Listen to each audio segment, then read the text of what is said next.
What is up, guys? It is Quinn here, and in this video, I'm going to be running through some of the top waiver wire targets heading into week 13 of the NFL season. So going through around 5 players at each position.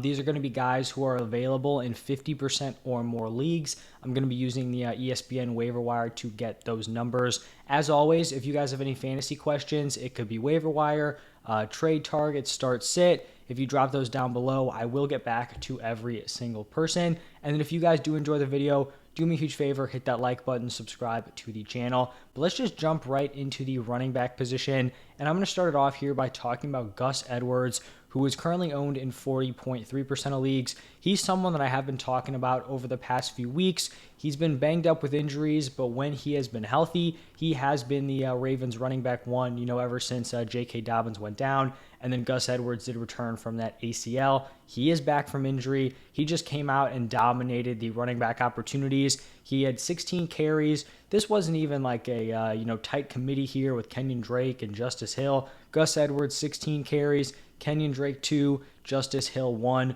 So I feel pretty confident in saying that this will be Gus Edwards' backfield moving forward. And, in this role with some decent touchdown upside, he probably will be a week-to-week, like mid to high-end running back 3. He's never going to have receiving upside, but if you're giving this man 15, 16 carries a game, he's going to be having some touchdown opportunities, and I do think he is definitely worth being rostered at this point. Then next up here, I think this is actually a first in doing these videos. We have Zonovan Knight, who is owned in 0% of leagues. I don't think I've talked about a player who has like 0% ownership, but here we are with Knight. So we come out, before the games, we hear that James Robinson is a healthy scratch. We did see him kind of fall down in terms of like favor at the running back position. He had kind of worked his way up to a 50-50 split with Michael Carter. Then I think it was last week, his opportunities had kind of fallen down.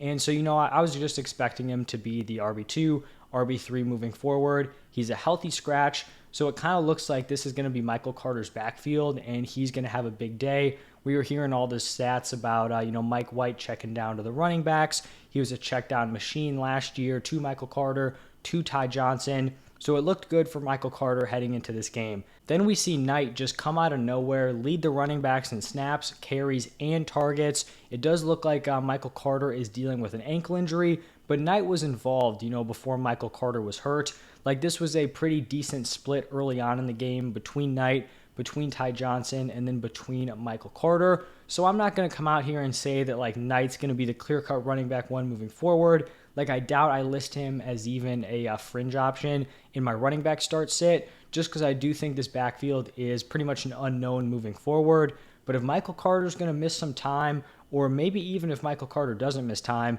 if Knight continues to get work, he can be someone who is fantasy relevant moving forward. And I think after seeing Mike White, we definitely have to be a little bit more optimistic on this Jets offense as a whole. So definitely someone to keep an eye on, and I can pretty much guarantee he is going to be available in every single league. Now, the next running back I want to talk about here is JaMycal Hasty, and he is not even owned in 1% of leagues. So we have Knight owned in 0. JaMycal Hasty here owned in 0.8% of leagues. We saw Travis Etienne play, I believe, 5 snaps. He suffered a foot injury in the first quarter. There was some talk that he was going to come back into the game. He ended up just, hanging out on the sideline, so he did not return. The early reports are that this is not a serious injury. So worst case scenario here, you pick up JaMycal Hasty, and he's just the Travis Etienne handcuff moving forward. But I'm going to talk about it with some of these next players. Handcuffs are very, very important, this late in the season. There's not going to be a ton of Gus Edwards out there who are leading their backfields and on waivers. You're going to need to get these guys before injuries happen to the players ahead of them. But with Travis Etienne out, we saw JaMycal Hasty play on 84% of the snaps, 12 carries, 5 targets, turned it into 20.5 PPR points. So even if Etienne doesn't miss any time, I still think Hasty is rosterable, because there's always the idea where if a handcuff comes in, it could turn into some sort of committee. They use, the backup 2, the back 3 running backs.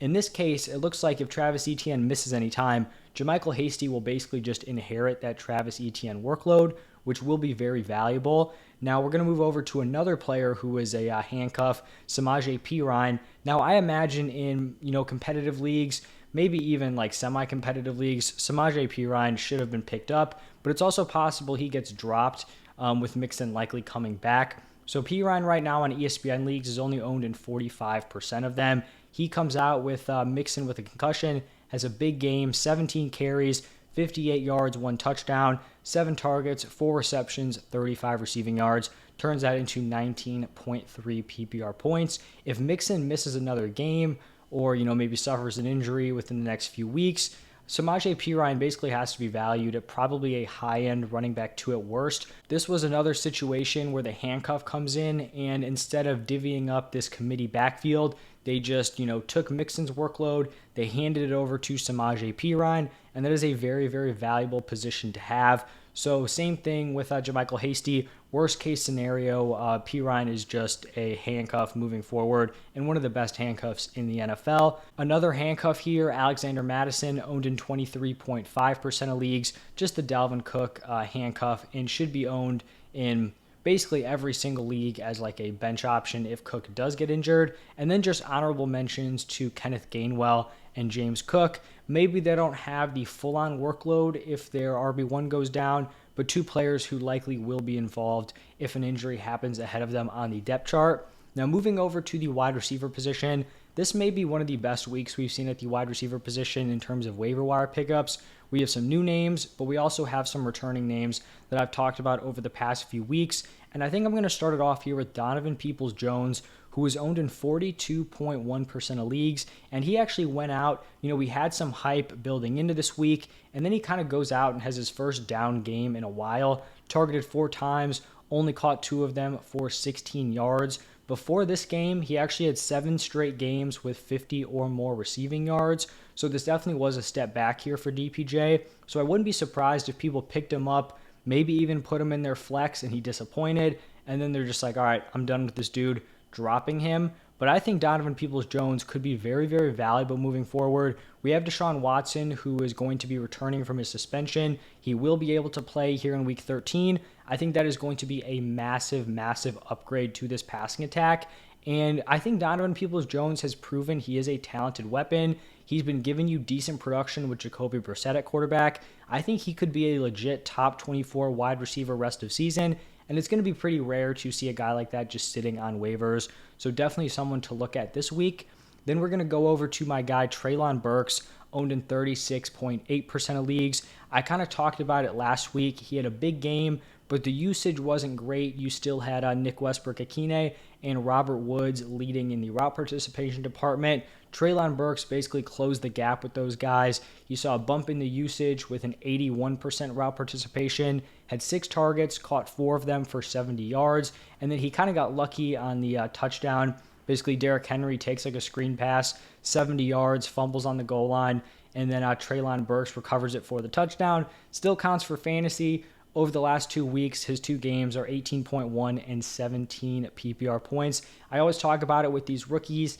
They show you they're talented. They show you can produce. You got to just go pick him up because the upside is definitely there. So I really like Burks as a pickup if he is still on waivers. The next wide receiver I'm going to be talking about here is Jameson Williams, who is owned in 20.8% of leagues. And over the last few weeks, I've been talking about JMO as just a guy to kind of pick up, stash on your IR. We didn't really know exactly when he was going to be making his return. I think probably the day after my waiver wire video last week, the Lions designated him to return from IR, so they opened up that practice window. He obviously didn't play on the Thanksgiving game, but it seems pretty likely that he will return this week here in Week 13. So this isn't just a thing where he's going to be sitting on your bench or sitting on your IR spot. Like Jameson Williams could be giving you fantasy production very, very soon. We know he's an incredibly talented player, was a great prospect, and maybe he has a few weeks to kind of warm up, get back from that ACL. Obviously, we've seen guys like Godwin, Michael Gallup. It's taken them some games to really kind of reach close to 100%. But I think, give him a few weeks. This is a guy who is very talented and could be giving you startable production over the last few games of the season. So I do like JMO as a pickup. We have Darius Slayton, who is owned in 37.1% of leagues. Currently the Giants wide receiver 1. These are his yardage numbers over the past 5 weeks. 58, 66, 95, 86, and 63. I think Slayton is someone who will likely be somewhere in that like wide receiver 3 territory moving forward. And then we actually have someone who may be joining Darius Slayton in Odell Beckham Jr., who is owned in 34.1% of leagues. So right now we are hearing reports that he has visits scheduled with the Cowboys and the Giants. We also had that report come out on Sunday about some weird incident with him on an airplane getting kicked off. Honestly, I'm not going to read too much into it. I think we know the talent is there. If he is healthy, if he is fully back from that ACL, I think he's definitely interesting. If he's slotting in as the wide receiver 2 for the Cowboys, probably would be the wide receiver 1 for the Giants if he was fully healthy. Definitely someone to just pick up based on potential upside. And then this week, we do have a lot of honorable mentions here. I felt like, it was tough to just limit it to 5. So we've got Elijah Moore, Michael Gallup, Isaiah McKenzie, and Zay Jones. For Elijah Moore, the route participation wasn't really there, but we saw him get into the end zone. He had a big play, could definitely start to earn more opportunities with Mike White at quarterback. Michael Gallup probably wouldn't be super relevant if Odell signs with the Cowboys, but we did see him have a decent day on Thanksgiving. Like I talked about with the ACL, he's definitely someone who should be getting better rest of season. Isaiah McKenzie with a big game on Thanksgiving. The route participation was solid. Not necessarily like a full-time player, but definitely less of a split for that slot role. And then Zay Jones just coming off of a massive game in probably Trevor Lawrence's best game as a pro. Now moving over to the quarterback position, we've got some decent rest of season options and then some streamers. Starting it off with Deshaun Watson. I imagine in competitive leagues, he has definitely got to be scooped up already. 42.2% owned. He's returning this week. If he is the same guy, he will be a top 10 quarterback rest of season with probably top 5 potential. We have Jimmy Garoppolo owned in 48.4% of leagues. He came out, had a down game against the Saints. We went from the 49ers just shredding in their last game, everyone with monster performances, to kind of a clunker against the Saints. But moving forward, Jimmy G still has the best weapons in the NFL, and he has a very favorable schedule rest of season. So someone maybe if you're struggling at the quarterback position, you just pick him up or maybe get him in like a trade where he could just kind of, ride out in your quarterback spot rest of season. May not have a crazy upside, but could potentially be a top 10 guy with that schedule. We have Jared Goff, who is owned in 29.2% of leagues. He started off pretty hot and then has definitely kind of cooled down as of late. But like I talked about with Jameson Williams, he will be getting him probably this week. If not this week, then in week 14. If JMO is fully healthy, this is a legit 1-2 wide receiver punch with Amon-Ra and Jameson Williams, and that could propel Jared Goff to be a fringe weekly start, high-end QB2, maybe even low-end QB1 rest of season. And then just 2 guys here that I think are strong streaming options for this specific week. Marcus Mariota, owned in 42.8% of leagues, plays the Steelers, who have allowed the 4th most points per game to the quarterback position. And then Mike White, owned in only 2.5% of leagues. Dude comes in, replaces Zach Wilson, just dominant performance, 315 passing yards and 3 passing touchdowns. Plays the Vikings, who have allowed the 7th most points per game to the the quarterback position. So an interesting streaming option in probably like deeper leagues. Now moving over to the tight ends, going to start it off here with Hunter Henry, who is owned in 24.7% of leagues. He's been a guy where he's had some weeks where the route participation is solid, he's very involved, the volume is there, and then you kind of pick him up, maybe you start him, and then the route participation just tanks. Him and John, who are like splitting opportunities. So he's been a tough guy to navigate for fantasy. He did log a very solid route participation on Thanksgiving, 76%, 5 targets, 3 receptions, 63 receiving yards, and a touchdown, 15.3 PPR points. I believe he was the guy who had the controversial no touchdown play, so it could have been an even bigger day for Hunter Henry. In terms of the options we're looking at, guys available in 50% or more leagues, he probably would be the top option moving forward. The next guy I have here is Foster Moreau, who is owned in 34.6% of leagues. He's really on here just for his elite usage, 95% route participation. You're just not really going to find that with any of these other tight ends on waivers. He was targeted 7 times, 3 receptions, 33 yards, and a touchdown. Overall, with that kind of usage, I think the production has been disappointing, but it's possible it picks up. Log 12.3 PPR points this week, could be a decent streaming option moving forward. Then we have Tyler Conklin, who is owned in 32.3% of leagues. He's been another guy just like Hunter Henry, where his route participation has been all over the place.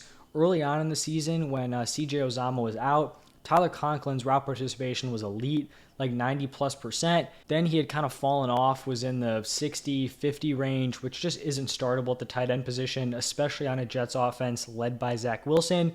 This week, it was up to 73%. So nothing crazy, but definitely playable moving forward. He logged 3 receptions for 50 yards, and I do think he can continue to be a fringe start if that route participation does stay above 70. Not sure if it was just a game script thing. Honestly, him and Uzomah actually logged some decent route participations, so it could have just been the matchup, but definitely something to monitor moving forward. Then the next tight end is going to be Juwan Johnson, who is owned in 37.2% of leagues. His hot run came to an end this week, unfortunately. Put up a goose egg, 2 targets, 0 receptions. You know, he had been on that crazy hot streak in terms of the touchdowns. I think he had like 5 touchdowns in the past 5 games. I do think a QB swap from Dalton to Winston could probably help him out moving forward. The Saints offense has just looked really, really rough as of late, which obviously isn't going to help in the, streaming tight end department. And then the final guy here,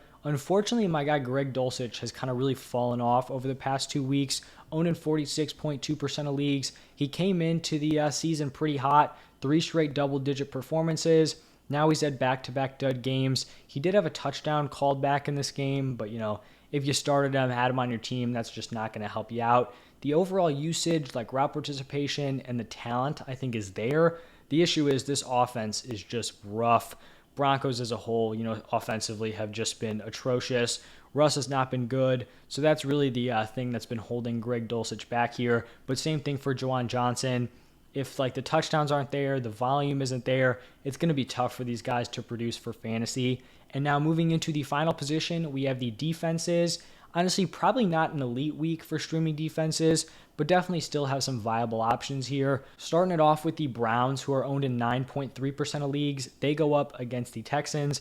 Obviously a brutal offense. Browns haven't been, this lockdown unit on defense, but you're playing against one of the worst offenses, if not the worst offense in the NFL. Another defense that really hasn't been great, the Seahawks, owned in 10.9% of leagues.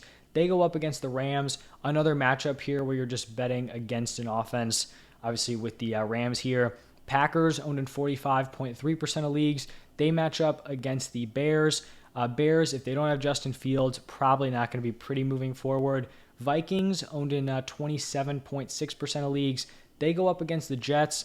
Maybe a risky start here with how the Jets looked against the Bears. But like I said, not a ton of elite options, just a lot of spots where you're trying to, pin some rougher offenses and try to take advantage there. And then we have the Falcons, same type of situation, owned in 9.3% of leagues, matching up against the, up and down Steelers offense. Not even really up and down, pretty much just a down Steelers offense. So that is going to wrap it up for every position. 5 or, more for the wide receivers, targets for you guys to look at. Like I said at the top, any questions, you want to ask, should I drop this player for this player? Totally cool. I will get back to everyone. Hit that like button, subscribe to the channel. I'll be posting my buy lows and sell highs in the same video coming out in a few hours. Probably will be the last one I do for the year with most people's trade deadlines running out. But thank you again for stopping by, and I will see you in the next one.